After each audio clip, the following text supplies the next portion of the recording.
팔자주름은 먼저 어떻게 팔자주름이 생겼는지를 좀 알아야 되는데요. 팔자주름의 형태는 우선은 여기 이제 상악골이 좀 덜 발달돼서 이쪽이 팔자 꺼짐이, 그러니까 주름이라기보다는 좀 팔자 꺼짐이 좀 쑥 들어가 있는 분들이 있어요.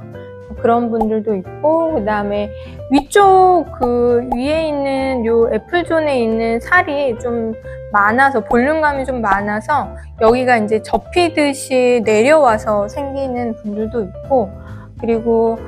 이 탄력 자체가 너무 떨어져 있어서 여기가 이제 주름선이 좀 두드러져서 보이시는 분들이 있어요. 그래서 사실 이런 경우에서는 각각에 맞게 조금 다르게 개선이 돼야 되는데, 좀 꺼져서 들어가 있는 분들은 볼륨을 안쪽에서부터 이렇게 자연스럽게 올려주는 게 필요하고, 그러려면 좀 가장 사실 좋은 거는 이제 필러, 그 다음에 이제 콜라겐 부스터류로는 엘란세 같은 게 있을 수 있겠고, 그리고 이쪽 살이 좀 많으셔서 접히는 느낌이 더 있는 분들 같은 경우에는 이쪽 볼륨을 조금 이제 약간 리모델링 한다는 식으로 볼륨 조정을 좀 하면, 리프팅을 좀 해주면 이렇게 이제 주름 접히는 게 좀 덜해져요. 그리고 세 번째로는 이쪽 원체 이제 탄력이 좀 떨어지셔서 이쪽 주름선이 이제 전체적으로 잡히시는 분들 같은 경우에는 그 주름선을 조금 이제 연하게 해줄 수 있는 그런 콜라겐 부스터나 아니면 이제 필러 같은 거를 사용할 수도 있고, 기본적으로 탄력 자체를 좀 잡아줘야 되기 때문에 고주파 시술을 좀 생각해 보시면 좋을 것 같아요. 그래서 이제 대표적으로는 필러, 콜라겐 부스터, 울세라 같은 리프팅 장비, 서마지나 세르프 같은 고주파 장비, 그리고 이제 엘란세 같은 콜라겐 부스터류 중에서 볼륨을 주는 그런 효과를 주는 거, 그래서 좀 다양하게 섞어서 이제 해결을 좀 해볼 수 있겠다 싶어요. 그래서 보통은 한 가지 문제를 가지고 계신 경우보다는 좀 복합적인 문제를 가지고 계신 분들이 많아요. 예전에 보톡스 받으셨던 분들이 되게 어색하게 좀 이제 인위적으로 보인다. 그래서 이제 보톡스 받으면